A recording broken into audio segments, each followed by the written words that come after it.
Salut la team, le dernier épisode de Better Call Saul nous délivre pas mal de petits clins d'œil sur la série mais aussi sur Breaking Bad et vous savez quoi, on en parle dès maintenant dans cette vidéo et n'oubliez pas de liker et commenter, let's go. Petit message avant de commencer réellement cette vidéo, on est plus de 4000 sur la chaîne, oui, plus de 4000, merci énormément à tous ceux qui se sont abonnés et bonne vidéo.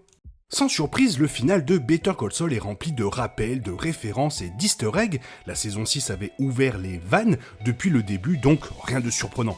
Chaque épisode du spin-off, en particulier le dernier épisode, est doublement jouissif pour les connaisseurs amoureux des deux séries, mais pour une personne qui n'a pas suivi ou à moitié Breaking Bad, voire même Better Call Saul, peut ne pas comprendre certains des easter eggs de l'épisode final. Car oui, la série avait la tâche difficile de diviser son récit entre des flashbacks sur les débuts de Jimmy Maggie, le temps de Saul Goodman en tant qu'avocat de Walter White dans Breaking Bad, et la vie de Saul en tant que Gene Takavik. La fin de la série clôt le tout dernier chapitre de l'histoire de Jimmy McGill et Kim Wexler, avec des références non seulement aux épisodes précédents du spin-off, mais aussi aux moments les plus importants de Breaking Bad. Voici les rappels, easter eggs et références que je n'ai pas abordés dans mes vidéos jusqu'à présent. La fin de la série démarre sur un flashback pendant la saison 5, épisode 8, Bagman, avec plusieurs easter eggs souvenirs apparaissant pendant les premières minutes. Cela inclut la Suzuki S-Team 1998 de Jimmy McGill que Mike et Jimmy ont poussé dans un fossé dans le désert, mais aussi la couverture de Mike qui peut être un clin d'œil à Chuck. Il y a aussi le billet de 100$ coincé dans le cactus. En fait, le flashback nous rappelle également que Jimmy a dû boire son propre pipi pour survivre. Est-ce que tu te rappelais de ça ? Dans le désert, lorsque Jimmy réfléchit à partager les millions de dollars de Lalo avec Mike et à s'échapper avec l'argent, il s'agit d'une référence à leur conversation dans Better Call Saul, saison 1, concernant les 1,6 millions de dollars détournés de Betsy et Craig Kettleman.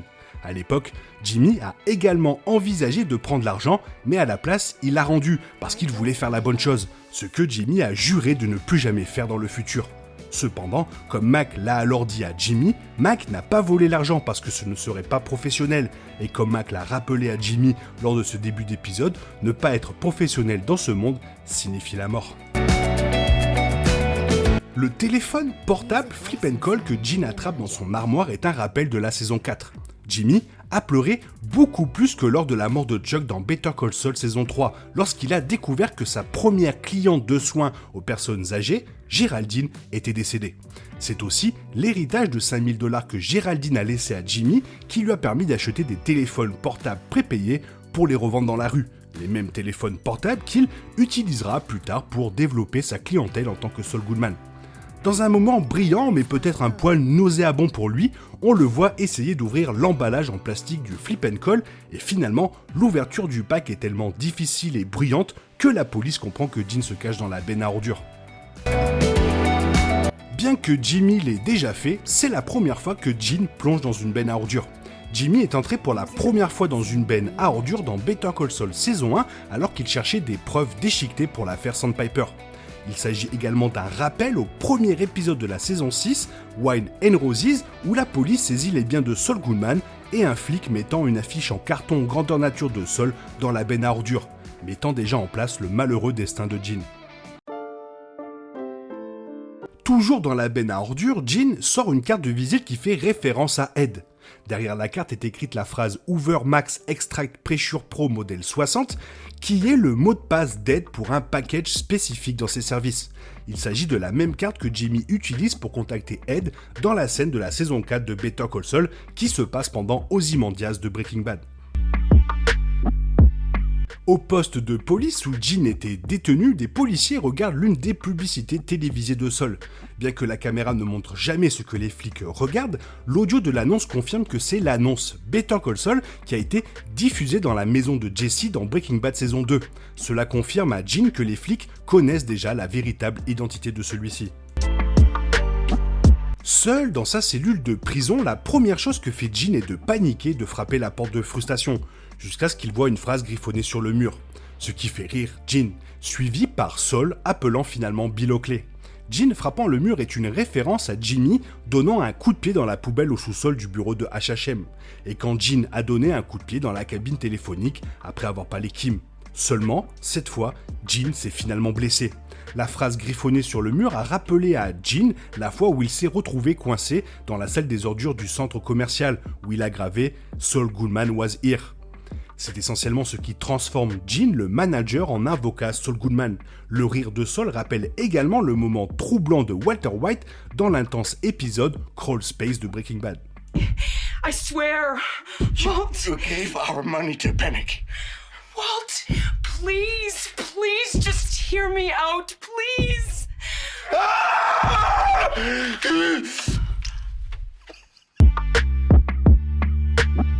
Perdant les lunettes et la moustache de Gene, Saul Goodman est de retour et après avoir vu Mary Schrader présente dans le bâtiment alors qu'il se rendait à la rencontre avec les avocats du gouvernement, nous obtenons un aperçu de la feuille de condamnation de Saul.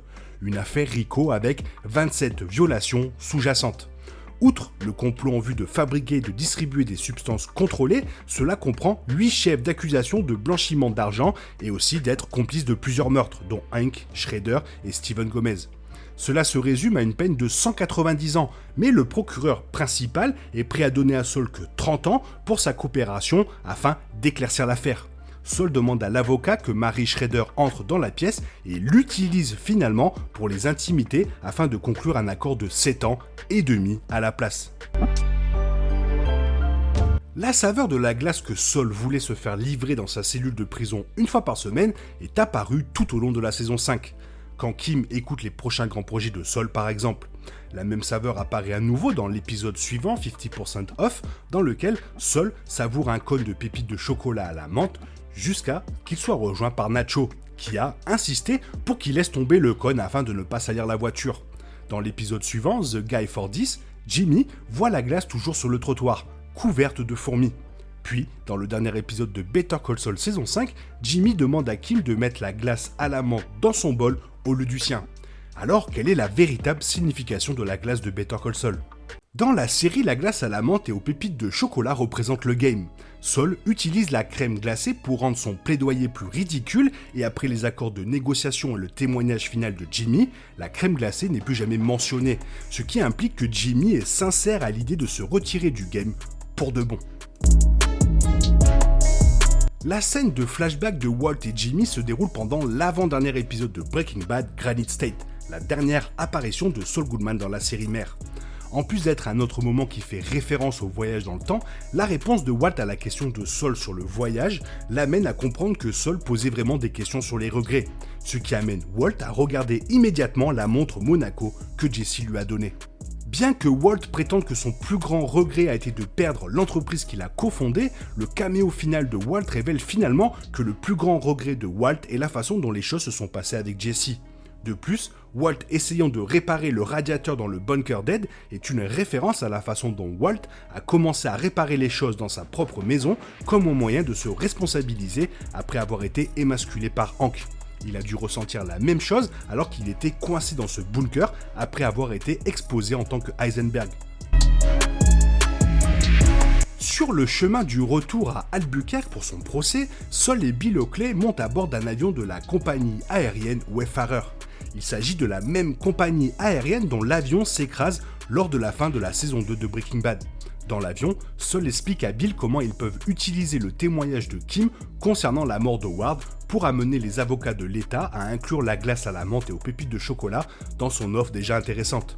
Cela laissait présager que l'accord de plaidoyer de Saul Goodman était toujours destiné à s'effondrer et à brûler, pour être remplacé par le dernier témoignage aveu de Jimmy McGill en salle d'audience.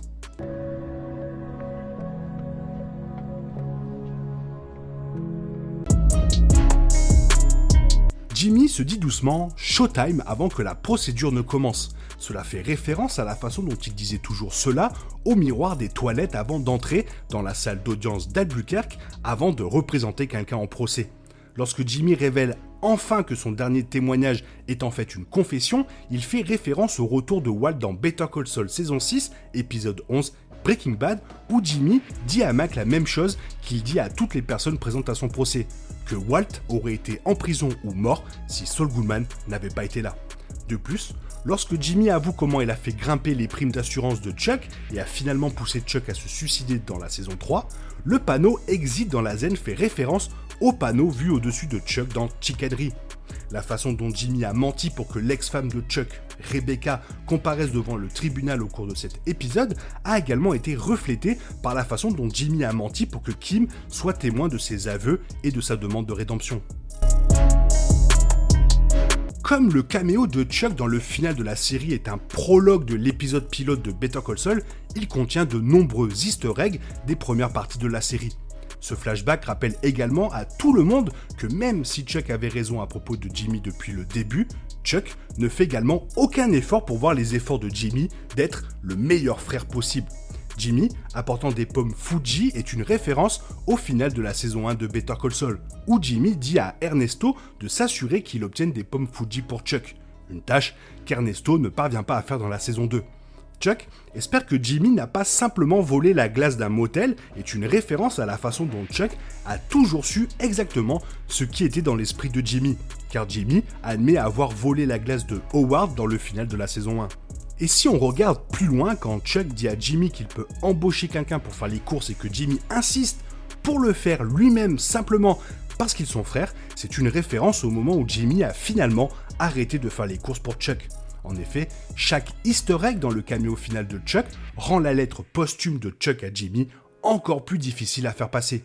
Jimmy espère même que le kiosque à journaux aura bientôt l'occasion de vendre le Financial Times pour Chuck, ce qui s'est finalement produit dans le pilote. Le Financial Times est également ce que Jimmy cache à Chuck dans un épisode de la saison 1 dans le but d'empêcher Chuck de découvrir son panneau d'affichage, ce qui pousse celui-ci à s'aventurer pour la première fois hors de chez lui et à se faire taser par les flics. De plus, lorsque Jimmy parle de l'un de ses clients qui s'est fait prendre en train d'agiter sa quéquette, il s'agit d'une référence aux nombreux masturbateurs publics que Jimmy seul a dû défendre tout au long de sa carrière juridique. Better Call Saul se termine avec Jimmy travaillant dans la boulangerie de la prison, ce qui est bien sûr une référence à son temps en tant que Gene Takavik au Cinnabon. Pendant ce temps, la scène où Jimmy et Kim partagent une dernière cigarette est non seulement tournée de manière identique à leurs nombreuses scènes clopes précédentes, à commencer par le pilote, mais on peut aussi remarquer qu'il y a la même musique et les mêmes sons. Quant à savoir pourquoi Jimmy lance les fameux Fingers Gun à Kim dans la toute dernière scène de la série, il s'agit d'une référence à Kim faisant le même geste à Jimmy lors du final de la saison 5, qui elle-même était une référence au final de la saison 4 quand Jimmy l'a d'abord fait à Kim. Curieusement, dans une fin alternative à cette scène finale, Kim répond à Jimmy avant de quitter la prison. Mais les showrunners ont décidé de ne pas le faire pour éviter de laisser entendre que Kim pourrait revenir dans le game.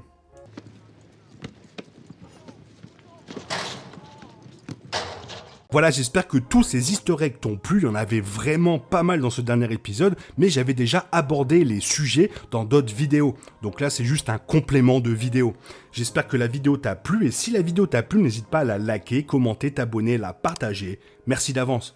Je te souhaite une bonne matinée, après-midi, peut-être une bonne soirée ou un bon week-end, tu ferais mieux d'appeler Sol.